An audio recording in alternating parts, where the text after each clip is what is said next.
अक्सर आपने भारत के बारे में टीवी या फिर सोशल मीडिया पर सुना होगा कि भारत जाति वर्ग धर्म के बीच में बटा हुआ देश है। भारत कभी एक नहीं रह सकता और अक्सर ये बातें हमारे पड़ोसी देशों से आती हैं। और हाँ, हम पश्चिमी देशों को भी नहीं भूल सकते, वहाँ से भी सेम यही बातें हमारे लिए आती हैं। लेकिन आज मेरी बात सुनकर आपका नजरिया बदल जाएगा और उन लोगों को भी इसका आंसर मिल जाएगा जो भारत को ब्लेम करते हैं कि असली में जाति धर्म की लड़ाई क्या होती है और जब ये होती है तो किस लेवल पर चली जाती है। आप आपकी स्क्रीन पर देखिए, पाकिस्तान में पिछले कुछ दिनों से चली आ रही लड़ाई को फिलहाल सीज फायर के तहत रोक दिया गया है। जी हाँ, पाकिस्तान में युद्ध विराम लागू किया गया है। पिछले कुछ दिनों से पाकिस्तान में लोग लड़ रहे थे, मर रहे थे। आखिरकार में वहाँ की लोकल अथॉरिटीज और जो वहाँ के कबायली लीडर्स थे, उन्होंने आपस में बैठकर तय किया कि फिलहाल हम इस युद्ध को रोकेंगे और 7 दिनों का युद्ध विराम देंगे। लेकिन दोस्तों, उससे पहले अगर अभी तक आपने इस चैनल को सब्सक्राइब नहीं किया है तो आपसे विनम्र निवेदन है कि आप इस चैनल को सब्सक्राइब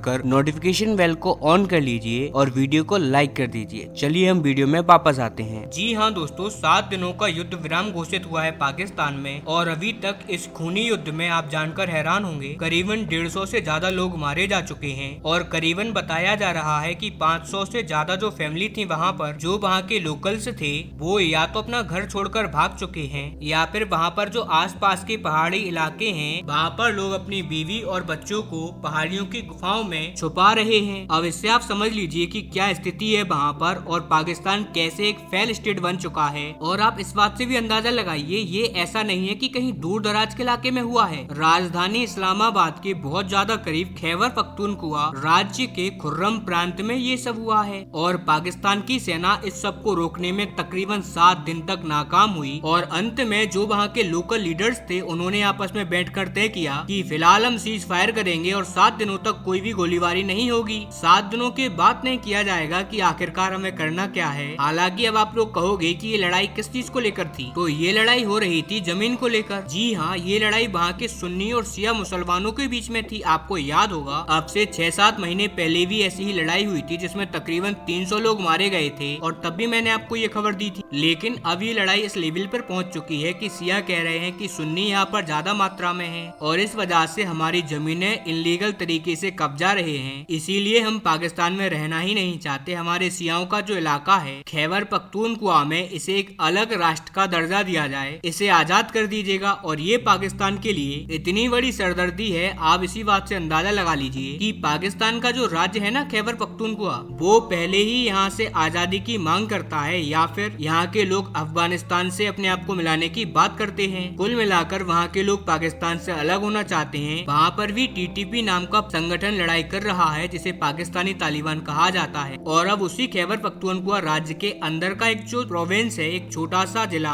वो भी अपने आप को पाकिस्तान से अलग करने की बात कर रहा है और लड़ाइयाँ वहाँ पर स्टार्ट हो चुकी हैं। कुल मिलाकर पाकिस्तान अब एक शीशे की तरह बिखर रहा है और अब पाकिस्तान के लिए एक बात तो कंफर्म है कि जो पाकिस्तान कहता है ना भारत के लिए कि हम भारत को थाउजेंड्स ऑफ कट के तहत खत्म कर देंगे, भारत के हम हिस्से कर देंगे, शायद अब उसको ये बात नहीं कहनी चाहिए, क्योंकि ये कहावत तो आपने सुनी होगी, जिनके घर शीशे के होते हैं वो दूसरों के घर में पत्थर नहीं मारा करते। पहले तो पाकिस्तान में मुसलमानों और अहमदिया मुसलमानों के बीच में लड़ाई थी और अब सुन्नी शिया मुसलमानों के बीच में लड़ाई स्टार्ट हो चुकी है। साथ ही वहाँ पर आपस में भी कई सारे कबीले हैं, उनकी भी आपस में लड़ाई स्टार्ट हो चुकी है। कुल मिलाकर हर समुदाय, हर राज्य आपस में लड़ रहा है और अब देखने की बात ये है कि पाकिस्तान की सेना कब तक पाकिस्तान को होल्ड कर रख पाती है, क्योंकि एक ना एक दिन ये राष्ट्र टूटकर बिखर जाएगा। खैर, आपका इस सब पर क्या कहना है, अपनी राय कमेंट में जरूर दें। साथ ही इस चैनल को सब्सक्राइब करना भी ना भूलें फॉर अपकमिंग फ्यूचर वीडियोस।